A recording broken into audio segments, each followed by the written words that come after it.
Pero sir, may businessmen who are offering their funds, pero paano yung demands nila, or do they have any demands? It could not be something that would compromise. Huwag na lang rin. Mayor, Natalo na lang rin ako if I have to compromise the presidency. Mayor, sabi na hindi daw maganda yung reason yung pagtakbo. Yung kay Grace ko lang yung reason. Not for you. Ano hindi magandang result?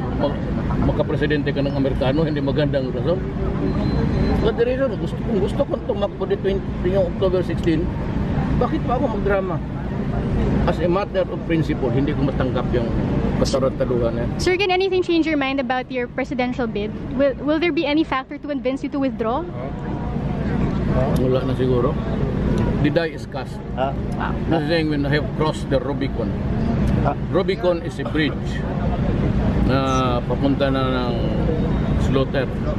Mayor, Sabi kay Julio Cesar, Mayor, si Grace po lang ba? na tayo.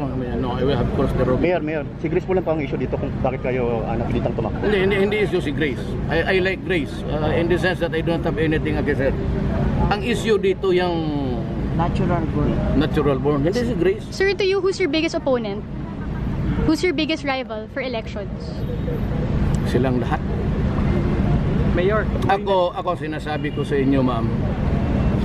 Huwag na muna ninyo akong isipin. Isipin na lang ninyo ako last week before the election. If you want an American president, go to Grace. If you want a competent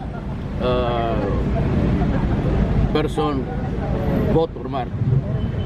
If you want a man of integrity, you vote for Pinay. If you want a brilliant president,